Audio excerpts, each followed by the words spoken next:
بسم اللہ الرحمن الرحیم۔ السلام علیکم ورحمۃ اللہ وبرکاتہ۔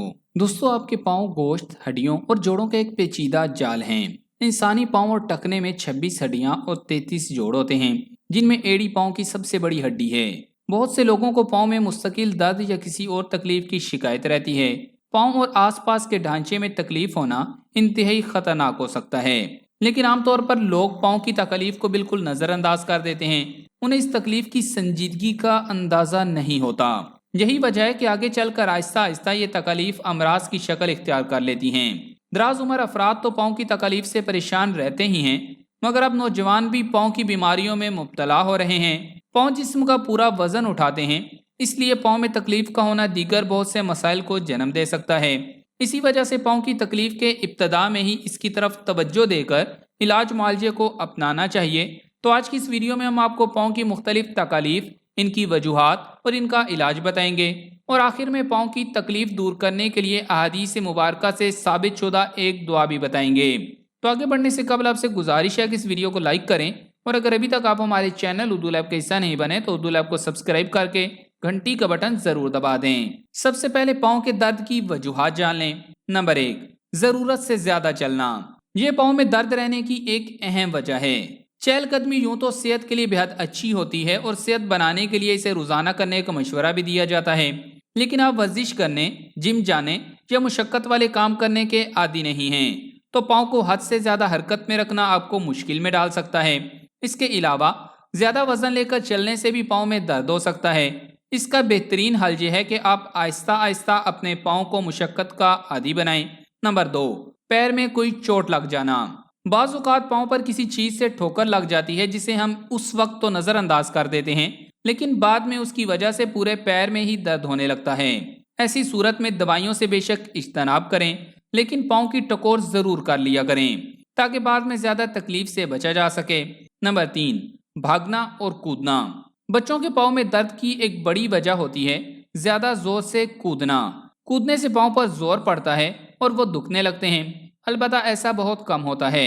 نمبر 4، اونچی ہیل پہننا۔ خواتین اکثر فیشن کے لیے ہائی ہیلز پہنتی ہیں۔ ایسے جوتوں کے مستقل استعمال سے ایڑیوں اور پاؤں میں درد رہنے لگتا ہے۔ اونچی ہیل پہننے سے پیر کے ٹیشوز موٹے ہو جاتے ہیں، اور اونچی ہیل سے پیر سن بھی رہنے لگتا ہے۔ لمبے عرصے تک صحت مند رہنا چاہتے ہیں تو فلیٹ جوتوں کو فوقیت دیں۔ نمبر 5، زیادہ دیر تک بیٹھے رہنا۔ اکثر لوگوں کو سو کر اٹھنے کے بعد پاؤں میں درد محسوس ہوتا ہے، یا زیادہ دیر بیٹھے رہنے کے بعد اٹھ کر پیر کے کسی حصے میں شدید درد اٹھتا ہے۔ نمبر 6، گنٹھیا کا مرض۔ گنٹھیا کے مرض میں مبتلا افراد کو پاؤں میں درد رہنے کی شکایت رہتی ہے۔ گنٹھیا کے باعث پاؤں میں سوجن آ جاتی ہے، جو درد کی وجہ بنتی ہے۔ بعض اوقات پیر کا کوئی ناخن اندر سے بڑھنے لگتا ہے، جس سے پہلے انگلیوں میں اور پھر پورے پاؤں میں درد ہو جاتا ہے۔ اب آپ کو پاؤں کی درد سے نجات کے طریقے بتاتے ہیں۔ ویسے تو پاؤں میں زیادہ درد ہونے کی صورت میں کسی اچھے ہڈیوں کے مالش کو دکھانا ہی بہتر ہے، لیکن بعض اوقات ہلکی پھلکی ورزش اور احتیاطوں سے بھی اس درد پر کافی حد تک قابو پایا جا سکتا ہے۔ نمبر 1، پاؤں کو اسٹریچ کریں۔ پاؤں کو 90 ڈگری تک کھینچیں۔ اگر روزانہ صبح یہ ورزش کی جائے تو پاؤں میں درد کم ہو جاتا ہے۔ نمبر 2، پیروں کی صفائی کا خیال رکھیں۔ باہر سے آ کر پیروں کو ضرور اچھی طرح دھوئیں، پھر اس پر کوئی اچھی موئسچرائزنگ کریم لگائیں، ورنہ پاؤں خشک ہو کر پھٹنے لگتے ہیں۔ سردیوں میں رات کو سونے سے قبل ایڑیوں پر پیٹرولیم جیلی یعنی ویزلین لگا کر موزے پہن لیں۔ نمبر 3، کسی بھی قسم کی تبدیلی کا خیال رکھیں۔ پیروں میں کسی بھی قسم کی تبدیلی ہو تو اس کا دھیان رکھیں۔ پیروں یا پیر کے ناخنوں کا رنگ بدلنے لگے تو ڈاکٹر سے پیروں کا معائنہ کروائیں۔ نمبر 4، موسم کی شدت سے بچائیں۔ زیادہ ٹھنڈ یا گرمی میں رہنے سے پیروں میں درد بیٹھ جاتا ہے۔ زیادہ دیر ایئر کنڈیشن یا تیز دھوپ میں نہ رہیں۔ اب بات کرتے ہیں ایڑی کے درد کی۔ عام طور پر یہ درد ایڑی کے اندر یا اس کے پیچھے ہوتا ہے، جہاں پنڈلی سے ایڑی تک آنے والا طاقتور پٹھا ایڑی کی ہڈی سے جڑتا ہے۔ کئی بار یہ درد ایڑی کے سائیڈ میں بھی محسوس ہوتا ہے۔ اگر یہ درد ایڑی کے اندر ہو تو اسے پلانٹر فیشیائٹس کہا جاتا ہے، جو ایڑی میں درد کی سب سے عام وجہ ہے۔ اسی طرح ایڑی کے نیچے ہونے والا درد عام طور پر بہت زیادہ دباؤ کا نتیجہ ہوتا ہے، جس سے پاؤں کی جھلی کی بافتوں کو نقصان پہنچتا ہے اور درد اور اکڑن کی شکایت ہوتی ہے۔ ایڑی کے پیچھے ہونے والا درد پنڈلی سے ایڑی تک آنے والے پٹھے کو پہنچنے والی چوٹ کا نتیجہ ہو سکتا ہے۔ اسی طرح موچ بھی اس کی وجہ ہو سکتی ہے۔ کسی قسم کا فریکچر، جوڑوں میں پانی بھر جانے، جوڑوں کے امراض یا ہڈیوں کی کوئی بیماری بھی اس کی وجہ ہو سکتے ہیں۔ اس سے بچنا کیسے ممکن ہے؟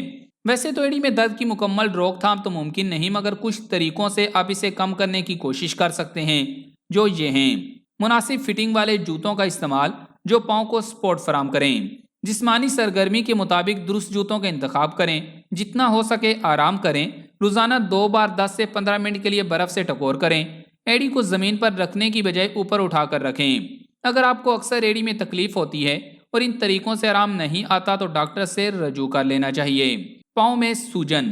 پاؤں کی سوجن بھی ایک تکلیف دہ بیماری ہے۔ یہ کچھ لوگوں کے لیے ایک پاؤں اور کچھ کے دونوں پاؤں میں ہوتی ہے۔ بعض اوقات یہ اس قدر زیادہ ہو جاتی ہے کہ چلنا پھرنا مشکل ہو جاتا ہے۔ اگرچہ ابھی تک واضح نہیں ہو سکا کہ اس کی وجوہات کیا ہوتی ہیں، البتہ صحت کے جن مسائل کی وجہ سے پاؤں میں سوجن ہوتی ہے وہ یہ ہیں۔ نمبر 1، ورم۔ جسم میں پانی کی مقدار زیادہ ہو جائے تو پاؤں میں ورم ہو جاتا ہے۔ اس کی وجہ سے بعض اوقات ہاتھ، پاؤں اور چہرہ بھی پھول جاتا ہے۔ ایسا عموماً لمبے سفر یا زیادہ دیر کھڑے رہنے کی صورت میں بھی ہوتا ہے، اور عورتوں کو ایام مخصوصہ میں بھی ایسا ہوتا ہے۔ یہ خود بخود ٹھیک ہو جاتا ہے، لیکن بعض اوقات یہ کسی بیماری کی علامت بھی ہو سکتا ہے۔ نمبر 2، چوٹیں۔ گرنے یا چلنے پھرنے کی وجہ سے پاؤں پر چوٹ آنے سے پاؤں کی رگوں میں زخم ہو جاتا ہے۔ اس کی وجہ سے خون پاؤں میں جم جاتا ہے جو سوجن وغیرہ کا سبب بنتا ہے۔ نمبر 3، حاملہ ہونا۔ اکثر حاملہ خواتین کے پاؤں میں سوجن ہوتی ہے، اس لیے کہ ان کا جسم پانی کا وافر ذخیرہ جمع کر لیتا ہے، جس کی وجہ سے ان کے پاؤں میں سوجن ہو جاتی ہے۔ ایسی سوجن عورت یا بچے کے لیے خطرناک نہیں ہوتی، البتہ عورت کے لیے بے آرامی کا سبب ہوتی ہے۔ اگر حمل کے دوران پاؤں کی سوجن کے ساتھ سر درد، متلی، سانس لینے میں دشواری ہو تو یہ پری کلیمپسیا کی علامت ہو سکتی ہے۔ یہ حمل کے 20 ہفتوں کے بعد ہوتی ہے۔ اس کا تعلق ہائی بلڈ پریشر کے ساتھ ہوتا ہے۔ اگر اس کا علاج نہ کیا جائے تو جگر یا گردوں کے لیے نقصان دہ ہو سکتا ہے۔ نمبر 4، رگوں میں کمزوری۔ دل سے پاؤں کی طرف خون باریک رگوں کے ذریعے آتا ہے۔ پاؤں میں موجود مسام بعض اوقات عمر بڑھنے کے ساتھ کمزور ہو جاتے ہیں۔ اسی طرح رگوں میں خون کی سپلائی بھی ویسی نہیں رہتی، جس کی وجہ سے پاؤں میں سوجن ہو جاتی ہے۔ ایسا زیادہ دیر بیٹھنے یا مسلسل کھڑے رہنے سے ہوتا ہے۔ نمبر 5، دل۔ جب دل پوری طرح خون نہیں دے پاتا جیسا کہ اسے دینا چاہیے اور خون دل کی طرف نہیں جا پاتا تو وہ پاؤں کی طرف آ جاتا ہے، جس سے پاؤں میں سوجن ہو جاتی ہے۔ اس لیے دل کا دورہ پڑنے کی صورت میں لیٹنا نہیں چاہیے تاکہ سانس لینے میں آسانی ہو، بلکہ فوراً ڈاکٹر سے رجوع کرنا چاہیے۔ نمبر 6، گردوں کی بیماری۔ گردے ٹھیک طرح سے کام نہ کر رہے ہوں تو شوگر اور ہائی بلڈ پریشر جیسے امراض لاحق ہونے لگتے ہیں۔ گردوں کا کام خون کی صفائی ہوتا ہے۔ یوں جسم میں سوڈیم کی بڑی مقدار رہ جاتی ہے جو جسم میں پانی کی زیادتی کا سبب بنتی ہے۔ وہ پاؤں میں جمع ہوتا ہے اور پاؤں سوج جاتے ہیں۔ نمبر 7، جگر کی بیماریاں۔ ہیپاٹائٹس کی بیماری ہو یا نشہ، ان کی وجہ سے جگر زیادہ کام کرتا ہے، جس کی وجہ سے وہ جلدی کام کرنا چھوڑ دیتا ہے۔ اس کی وجہ سے پاؤں اور ٹانگوں میں پانی جمع ہو جاتا ہے، جس کی وجہ سے پاؤں میں سوجن آ جاتی ہے۔ اب آپ کو بتاتے ہیں آپ پاؤں کی سوجن سے کیسے محفوظ رہ سکتے ہیں۔ نمبر 1، آرام کرنا۔ ایسی صورتحال میں آرام کرنا سب سے مفید ثابت ہو سکتا ہے۔ اس سے پاؤں کی سوجن ختم ہو جاتی ہے۔ پاؤں کو اوپر اٹھا کر رکھنا چاہیے تاکہ مائع مواد نچلی طرف منتقل ہو جائے۔ اسی طرح برف کی ٹکور بھی ایسی صورتحال میں فائدہ مند ہو سکتی ہے۔ اس سے خون کے بہاؤ میں بہتری اور درد میں کمی آ سکتی ہے۔ نمبر 2، ورزش کرنا۔ اگر آپ مسلسل متحرک رہتے ہیں تو بہت مشکل ہے کہ آپ کے پاؤں میں سوجن رہے، بلکہ خون کی گردش کی وجہ سے سوجن ختم ہو جائے گی۔ اسی طرح گھٹنوں کی خاص ورزش بھی کی جا سکتی ہے۔ اب آپ کو پاؤں کی تکلیف دور کرنے کے لیے نبی کریم صلی اللہ علیہ وآلہ وسلم کی بتائی ہوئی ایک دعا بتاتے ہیں۔ حضرت عثمان رضی اللہ تعالیٰ عنہ فرماتے ہیں کہ حضور اکرم صلی اللہ علیہ وآلہ وسلم نے ایک جماعت یمن بھیجی اور ان میں سے ایک صحابی رضی اللہ تعالیٰ عنہ کو ان کا امیر بنایا، جن کی عمر سب سے کم تھی۔ وہ لوگ کئی دن تک وہاں ہی ٹھہرے رہے اور نہ جا سکے۔ اس جماعت کے ایک آدمی سے حضور صلی اللہ علیہ وآلہ وسلم کی ملاقات ہوئی۔ آپ صلی اللہ علیہ وآلہ وسلم نے پوچھا، اے شخص، تجھے کیا ہوا؟